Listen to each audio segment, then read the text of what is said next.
ಕೊರೋನಾದಲ್ಲೂ ಬಿಟ್ಟಿಲ್ಲ ನೀವು. ಕೊರೋನಾದಲ್ಲಿ ಮಾನವೀಯತೆ ಮೆರಿಬೇಕಾಗಿತ್ತು, ಜನರ ರಕ್ಷಣೆ ಬರಬೇಕಾಗಿತ್ತು, ಅದರಲ್ಲೂ ದುಡ್ಡು ಹಿಡಿದಿರಂದ್ರೆ ಅಲ್ಲ. ಈ ಸಂದರ್ಭದಲ್ಲಿ ಒತ್ತಡ ಏರಿ ವರದಿ ಮಧ್ಯಂತರ ವರದಿ ಪಡ್ಕೊಂಡಿದ್ದಾರೆ. ಲೂಟಿ ಹೊಡಿಲಕ್ಕೆ ಇದೆಲ್ಲ ನೆಪನ. ಲೂಟಿ ಹೊಡಿಯಕ್ಕೆ ಯಾರು ಹೇಳಿದ್ರು? ನಾವು ಹೇಳಿದ್ವಾ?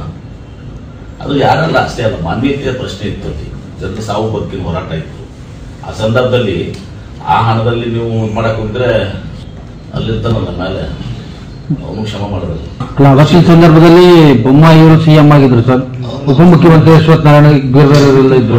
ಆ ಟೈಮ್ನಲ್ಲಿ ಯಾರು ಸಚಿವರಾಗಿದ್ರು ಅವರು ನೇರ ಹೊಣೆ ಹೋಗ್ಬೇಕಾಗ್ತದೆ ಸರ್. ಇದು ಒಂದೇ ಇಲಾಖೆ ಸಂಬಂಧಪಟ್ಟಿದ್ದಲ್ಲ, ಆಗ ಗೃಹ ಇಲಾಖೆ, ಕಂದಾಯ ಇಲಾಖೆ, ನಗರಾಭಿವೃದ್ಧಿ ಇಲಾಖೆ ಅವೆಲ್ಲವೂ ಕೂಡ ಆ ಎಲ್ಲ ಇಲಾಖೆ ಮೂಲಕ ಈ ಒಂದು ಬೆಡ್ಸ್ ಮಾಡಿದ್ರು, ಖಾಲಿ ಬೆಡ್ಸ್.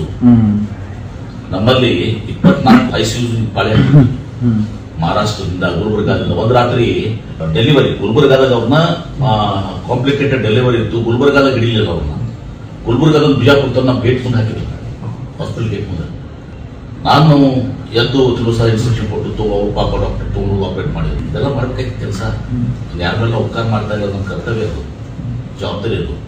ಸರ್, ಆಮೇಲೆ ಸರ್ ಆಯೋಗದವರು ಕೂಡ ಶಿಫಾರಸ್ ಮಾಡಿದ್ದಾರೆ ಸರ್, ಇವರೆಲ್ಲರ ಮೇಲೆ ಕೂಡ ಕ್ರಿಮಿನಲ್ ಒಂದು ಕೇಸ್ ಆಗ್ಬೇಕು ಅಂತ. ನಾನು ರಿಪೋರ್ಟ್ ಸುಮ್ಮನೆ ಮಾತಾಡಲ್ಲ. ರಿಪೋರ್ಟ್ ಬಗ್ಗೆ ನಮ್ಗೆ ಯಾವಾಗ ಈ ಮೂಡಾ ಪ್ರಕರಣ ಹೆಚ್ಚು ಬೆಳಕಿಗೆ ಬಂತು, ವಿಪಕ್ಷಗಳು ಒತ್ತಾಯ ಮಾಡ್ತಾ ಇದ್ರು, ಅವಾಗ ಬಿಜೆಪಿ ನಾಯಕರ ತನಿಖೆಗಳು, ಹಗರಣಗಳು ಹೊರಗಡೆ ಬರಕ್ಕೆ ಶುರುವಾಯಿತು, ತನಿಖೆ ಚುರುಕಾಯಿತು. ಅಲ್ಲಿವರೆಗೂ ಸರ್ಕಾರದ ಗಮನಕ್ಕಿರ್ಲಿಲ್ವಾ ಅಥವಾ ಕಣ್ಣು ಮುಚ್ಕೊಂಡು ಕುಳಿತಿತ್ತ ಸರ್ಕಾರ? ನಿಮ್ ಮೊದಲಿಂದ ಗೊತ್ತಿದೆ, ಕಮಿಟೀಸ್ ಎಲ್ಲ ಮಾಡಿದೀವಿ, ನಾವು ಹೇಳ್ಕೋತೇ ಬಂದಿದ್ದೀವಿ. ಕೊರೋನಾ ಹಗರಣ ಇರ್ಬೋದು, PSI ಹಗರಣ ಇರ್ಬೋದು, ಇತ್ತೀಚೆಗೆ ದೇವರಾಜ್ ಟರ್ಮಿನಲ್ ಇರ್ಬೋದು, ನಿಮ್ಮ ಬೋವಿ ನಿಗಮ್ ಇರ್ಬೋದು, ಅಂಬೇಡ್ಕರ್ ನಿಗಮ್ ಇರ್ಬೋದು, ಬಹಳಷ್ಟಿದಾವೆ. ಈ ಮೆಡಿಕಲ್ ಕಾಲೇಜ್ ನಲ್ಲಿ ಕ್ಯಾಬಿನೆಟ್ಗೆ ತರದೆ ಎಸ್ಕಲೇಷನ್ ಕ್ಯಾಬಿನೆಟ್ ತರಬೇಕಾಗ್ತದೆ.